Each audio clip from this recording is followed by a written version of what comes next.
है। Sir, what is the sixth and final point regarding the rules for performance of reciprocal promises? Sixth and final point, sir, a performance of reciprocal promises to do certain things which are legal and also other things which are illegal and also other things which are illegal. Sir, यदि ऐसा agreement होता, पहले ये देखो, x ने Y को अगले महीने की 15 तारीख से किराया पे घर देने का वादा किया और ये बदले में उसे 15,000 रुपए महीना किराया देगा सर अगले महीने से। सर, रेसिप्रोकल प्रॉमिस है, कोई प्रॉब्लम नहीं है, ये परफॉर्म हो जाएगा। लेकिन यदि ऐसा हुआ, एक्स ने किराए पे घर देने का वादा किया और उसने इस घर को गैम्बलिंग डेन जैसे यूज लेने का वादा किया 15,000 रुपए में, सर ये क्या है? वॉइड एग्रीमेंट है, तो इसे एनफोर्स नहीं किया जा सकता। हालांकि रेसिप्रोकल प्रॉमिस है पर वॉइड एग्रीमेंट है, इसे एनफोर्स नहीं किया जा सकता। सर, तीसरा सेट देखो, इसमें एक्स ने वाई को घर देने का वादा किया, वाई ने रेसिप्रोकल प्रॉमिस बनाया क्या? यदि मैं उसे सिंपली घर जैसे काम लूंगा तो मैं 15,000 रुपए किराया दूंगा, और यदि मैं गैम्बलिंग डेन जैसे काम लूंगा तो मैं 20,000 रुपए किराया लूंगा। 20,000 रुपए किराया दूंगा आपको, दोनों में ऐसा डिसाइड हुआ। तो सर, इस रेसिप्रोकल प्रॉमिस के बदले में यदि ये वाला पार्ट इंश्योर हो रहा है तब तो ये बन जाएगा वैलिड कॉन्ट्रैक्ट, ठीक है। लेकिन इस रेसिप्रोकल प्रॉमिस के बदले में यदि ये वाला पार्ट है तो सर ये इलीगल पार्ट है, ये एनफोर्स नहीं कराया जा सकता है, ध्यान रखिएगा। आइए देखते हैं। when the person when persons reciprocally promise first to do certain things which are legal and secondly under certain circumstances to do certain things which are illegal, first set of promise is a contract and second is void agreement। second void agreement है। Ram and Shyam agree that Ram shall sell Shyam his house for 10 lakhs, this is a contract, but if Shyam uses it as a gambling house he shall pay rupees 15 lakhs, then it's a void agreement। अब इसमें एक twist और आता है कहानी में। X ने तो वाई को घर किराए पे देने का वादा किया और बदले में 20,000 रुपए लेने का, 20,000 रुपए मंथली किराया तय हुआ, ठीक है सर। एक्स को ध्यान नहीं था कि ये गैम्बलिंग हाउस जैसे काम लेगा, तो अब क्वेश्चन आपसे पूछेगा कि क्या एक्स किराया वसूल सकता है? सर, एक्स को ध्यान नहीं था कि ये गैम्बलिंग हाउस के जैसे काम लेगा, इसलिए एक्स बिल्कुल किराया वसूल सकता है। जो एक्स को ध्यान होता कि ये गैम्बलिंग डेन जैसे काम ले रहा है और गैम्बलिंग के लिए ले रहा है तो ये लॉफुल ऑब्जेक्ट नहीं होता इस एग्रीमेंट का और ये वॉइड एग्रीमेंट हो जाता। तो जैसा क्वेश्चन आए वैसा आंसर करना, ठीक है सर। चलिए, तो ये हो गया rules for performance of reciprocal promise. अब एक टॉपिक बचता है time as the essence of the contract. ये इंपॉर्टेंट भी है और एक शॉट में खत्म करना रहेगा, वो आज कर नहीं पाएंगे, तो आज हम ये टॉपिक पूरा करके और फिर क्लास खत्म करते हैं। That is appropriation of payments. Sir, appropriation का मतलब समझो क्या होता है? किसी को याद है अप्रोप्रिएशन ऑफ पेमेंट्स का क्या मतलब होता है? What is the meaning of appropriation of payments? Sir मतलब कोई पर्सन अपने डेट्स कैसे सेटल करता है? पर्सन अपनी डेट कैसे सेटल करता है? डेथ नहीं रे, डेट। पर्सन अपने डेट कैसे सेटल करता है, हाँ, उसी से रिलेटेड टॉपिक है। अब मान लीजिए हमारी सिया है, सिया जीवराज का इज अ ब्रिलियंट स्टूडेंट, अब हायर स्टडीज में आ गई है, मान लीजिए सीए की तैयारी करनी है इसको, ठीक है। अब लेकिन जेब में इतना पैसा नहीं है कि सीए की तैयारी कर सके, तो इसने कहा चलो बैंक किस दिन काम आएंगे यार, बैंक से लोन लेते हैं। तो सिया ने बैंक से, सेम पार्टी बैंक से मल्टीपल लोन्स लिए। कैसे? सबसे पहले तो इसने लिया एजुकेशन लोन कि मुझे कॉलेज में भी पढ़ाई करनी है और साथ में सीए की भी तैयारी करनी है, तो इसने 2 लाख रुपए का एजुकेशन लोन लिया बैंक से। कितनी तारीख को? 1 जनवरी 2020 को, ठीक है सर। फिर इसने कहा यार एजुकेशन पूरी करने के लिए कॉलेज जाना पड़ेगा, कॉलेज जाने के लिए मुझे स्कूटर की जरूरत है, तो इसने टू व्हीलर लोन लिया सेम बैंक से, आईसीआईसीआई बैंक से, सेम बैंक से टू व्हीलर लोन लिया इसने। कितने रुपए का लिया सर? 80,000 रुपीज का लिया। कब लिया सर? 10/1/2020 को। थर्ड, सर अब कॉलेज में पढ़ाई चालू हुई, लेकिन इसको समझ में आया कि मैं तो तब तक ढंग से पढ़ाई नहीं कर सकती जब तक मेरे पास में लैपटॉप नहीं हो, तो इसने 15/1/2020 को लोन लिया। कैसा लोन लिया? एक 50,000 रुपीज का लोन लिया। इसलिए लिया, लैपटॉप के लिए, कंप्यूटर के लिए लोन लिया। अब खूब रंग जमने लगा, ये अच्छी पढ़ाई करने लगी, ठीक है, लेकिन क्या हुआ, बाद में इसे लगा कि यार मेरे को मेरी ड्रेसिंग भी अच्छी रखनी चाहिए, तो इसने सेम बैंक से 25/1/2020 को कैसा लोन लिया? एक 20,000 रुपए का पर्सनल लोन लिया। 20,000 रुपए का पर्सनल लोन लिया। पर्सनल लोन पे लग रहा था इसके 20% पर एनम का इंटरेस्ट। एजुकेशन लोन पे लग रहा था इसके 8% पर एनम का इंटरेस्ट। टू व्हीलर लोन पे लग रहा था इसका 14% पर एनम का इंटरेस्ट। लैपटॉप पे लग रहा था इसके 18% पर एनम का इंटरेस्ट जो बैंक चार्ज कर रही थी। अब सिचुएशन क्या हो गई कि सिया ने सेम पार्टी से 4 अलग अलग तरीके के डेट्स ले लिए।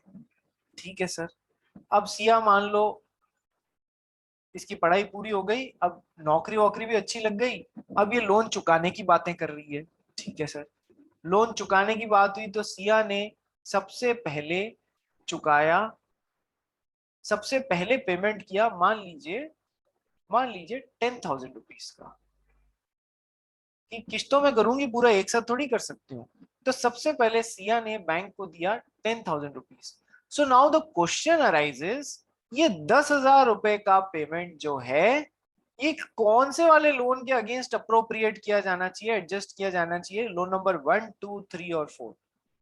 क्या तुम्हें टॉपिक समझ में आ गया? अप्रोप्रिएशन ऑफ पेमेंट्स का मतलब क्या है, कि हम इस पेमेंट को कैसे अप्रोप्रिएट करेंगे इन चारों अमाउंट्स के against. That is our topic, appropriation of payments. Sir समझ आया क्या? बोलो, टॉपिक समझ आ गया? हाँ सर। मानस,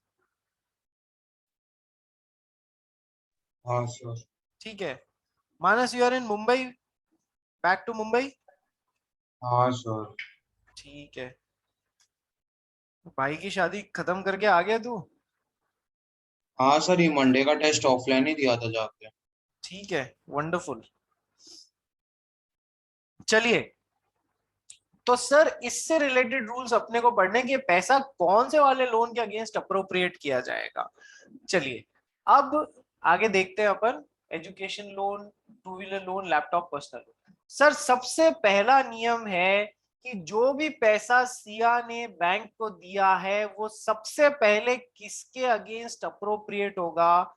सर प्रिंसिपल अमाउंट के अगेंस्ट नहीं सर, इंटरेस्ट अमाउंट के अगेंस्ट अप्रोप्रिएट होगा। इन चारों के जो भी इंटरेस्ट अमाउंट है, सबसे पहले इंटरेस्ट चुकाया जाएगा, उसके बाद में प्रिंसिपल अमाउंट को चुकाने की बात आएगी। ठीक है सर, पहला रूल, ये पैसा इंटरेस्ट अमाउंट के अगेंस्ट अप्रोप्रिएट किया जाएगा। अब जब इंटरेस्ट चुक गया, अब कौन से डेट को चुकाने की बात हो रही है? मान लो सिया ने फिर 10,000 रुपए बैंक को दिए, तो सर ये पैसा कौन से वाले लोन के अगेंस्ट एडजस्ट होगा? सर इसमें पहला रूल है कि या तो सिया खुद इंडिकेट कर दे कि सर मेरे पहले वाले लोन के अगेंस्ट ये 10,000 रुपए एडजस्ट करना, मेरे दूसरे वाले लोन के अगेंस्ट करना, तीसरे वाले के अगेंस्ट, चौथे वाले के अगेंस्ट।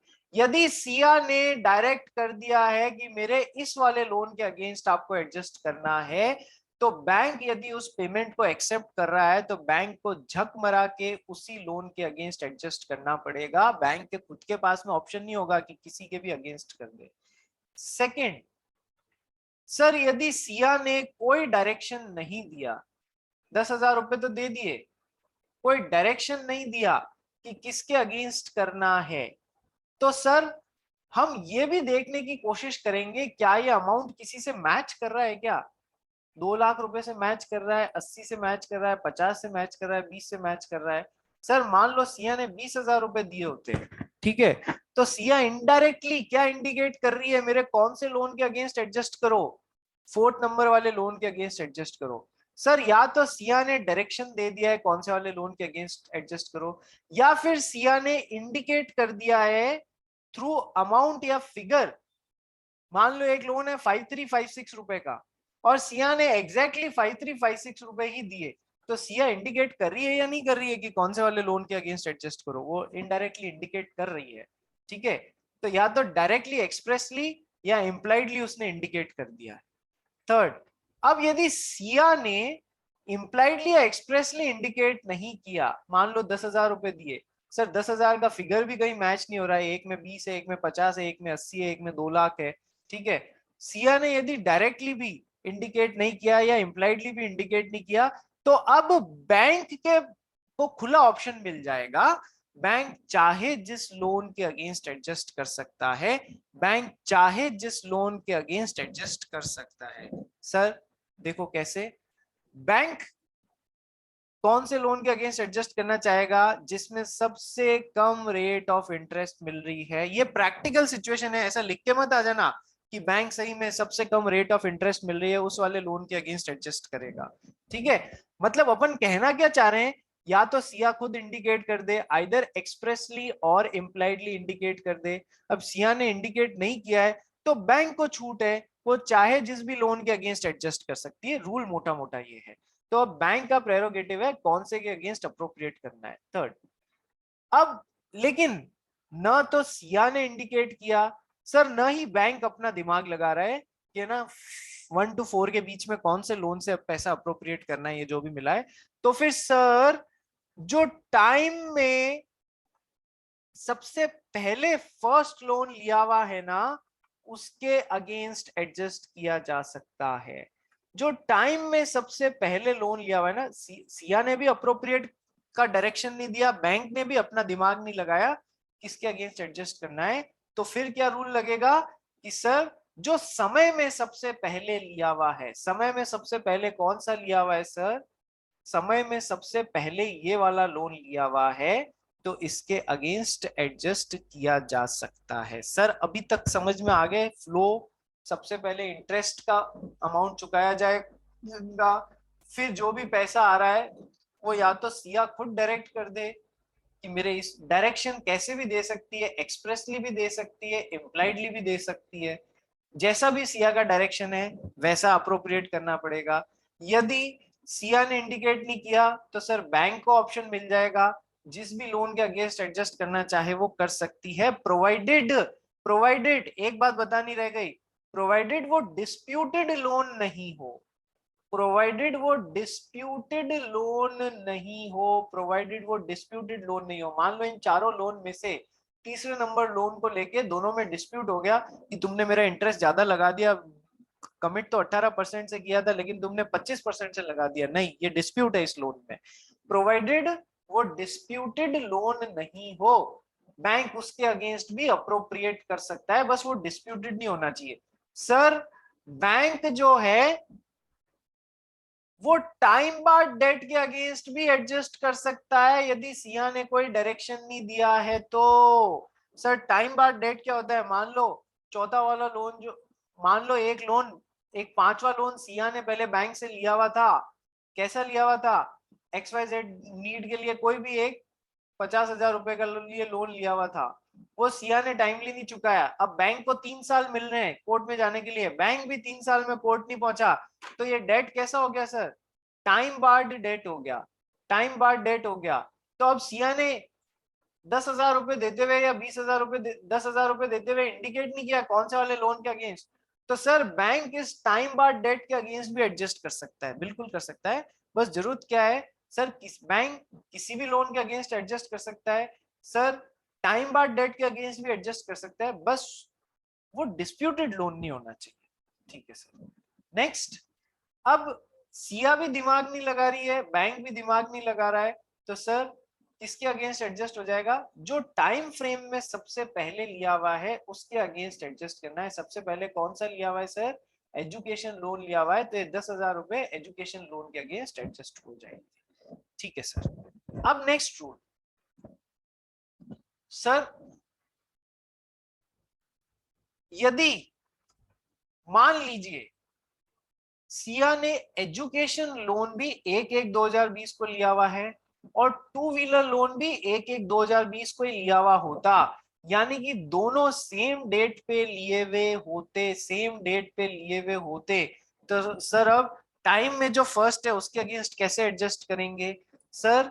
तो फिर इन दोनों के लिए ये 10,000 रुपए प्रोपोर्शनेटली 2,80,000 के रेशियो में एडजस्ट कर दिए जाएंगे। यदि दो लोन सेम टाइम को, सेम डेट को लिए गए हैं, तो दोनों के अगेंस्ट ये पेमेंट प्रोपोर्शनेटली एडजस्ट कर दिया जाएगा। ये कहानी है आपके अप्रोप्रिएशन ऑफ पेमेंट की। सर समझ में आया क्या? सबसे पहले तो इंटरेस्ट का अमाउंट चुकाया जाएगा, उसके बाद में application of payment where debt to be discharge is indicated. Siya ने खुद ने बता दिया, या तो एक्सप्रेसली या अमाउंट के सहारे इंप्लाइडली कि इस वाले डेट के अगेंस्ट एडजस्ट करो, और बैंक यदि उस पेमेंट को एक्सेप्ट कर रहा है तो उसी वाले डेट के अगेंस्ट एडजस्ट करना पड़ेगा। सेकेंड, जहां पर डेट डिस्चार्ज इंडिकेट नहीं किया हुआ है वहां पर बैंक अपनी मर्जी से कर सकता है। यस सर, बट जरूरी क्या है सर? एक तो वो डिस्प्यूटेड डेट नहीं हो सर, टाइम बार्ड हो तो भी चलेगा, बैंक उसके अगेंस्ट भी कर सकता है, बस वो लॉफुल डेट होना चाहिए, डिस्प्यूटेड डेट नहीं होना चाहिए। ठीक है, it can not be applied to any disputed date.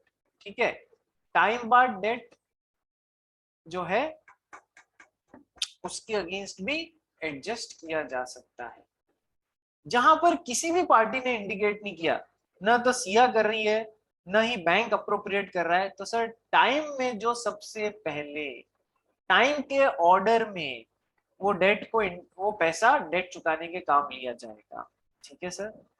जहां पर डेट इक्वल स्टैंडिंग्स के हैं, यानी कि दो एक ही तारीख को लिए हुए, वहां दोनों में प्रोपोर्शनेटली डिस्चार्ज करने को काम ले लिया जाएगा। सर अप्रोप्रिएशन ऑफ पेमेंट समझ में आ गया क्या? बोलो बोलो sir. Yes sir. Yes sir. ठीक है, चलिए आज के लिए इतना बहुत है, कल इस चैप्टर को खत्म करते हैं। Time is the essence of the contract, इस पे से भी क्वेश्चन बनते हैं। Time is the essence of the contract पे क्वेश्चंस बनते हैं। टॉपिक है, आधा घंटा लगेगा इसको समझाने में। कल फिनिश करते हैं और कल नया चैप्टर स्टार्ट करते हैं। That's all from my side for today. किसी को कोई डाउट तो नहीं है? आप लोग घर पे आज का आज रिवीजन करना, तो दिमाग में परमानेंट मेमोरी में ये टॉपिक चला जाएगा बेटा। वो ही रिक्वायर्ड है। तुम लोग जो एक दिन आज कर लिया सर कल कर लेंगे, सर नहीं किया, सर को क्या पता पड़ता है? सर को कोई फर्क पड़ने भी नहीं वाला है। फर्क आप लोगों के मार्क्स में दिखेगा। जो कर रहा है उसके फर्क साफ दिखेगा, जो नहीं कर रहा है वो खुद बेहतर जानता है कि वो खुद क्यों नहीं कर रहा है। ये टाइम प्रेशर लेने का ही है। प्रेशर लोगे, ज्यादा दिन का प्रेशर नहीं है, प्रेशर ले लो और पास हो जाओ और जिंदगी की राह चेंज करो अपनी। एक चार्टर्ड अकाउंटेंट का समाज में अलग ही रुतबा होता है, ये बात ध्यान रखना। तुम जहां जाओगे तुम्हारी एक मिनिमम वैल्यू, लोग पैसे की नजर से तोड़ने की कोशिश करेंगे, ये इतना कमाता है, ये इतना कमाता है। ठीक है, और देखो तुम अलग तो हो नहीं सकते क्योंकि रहना इसी समाज में है। So end of the day तुम्हारे को अपनी वैल्यू खुद को बनानी होगी, और उसके लिए यार आग में तो खुद को जलना पड़ेगा। सो इट्स गुड कि आपका टीचर आपके साथ में रिवीजन कराने के लिए वापस लगा है, तो थोड़ी मेहनत आप भी कर लो। That's all from my side for today. Thank you.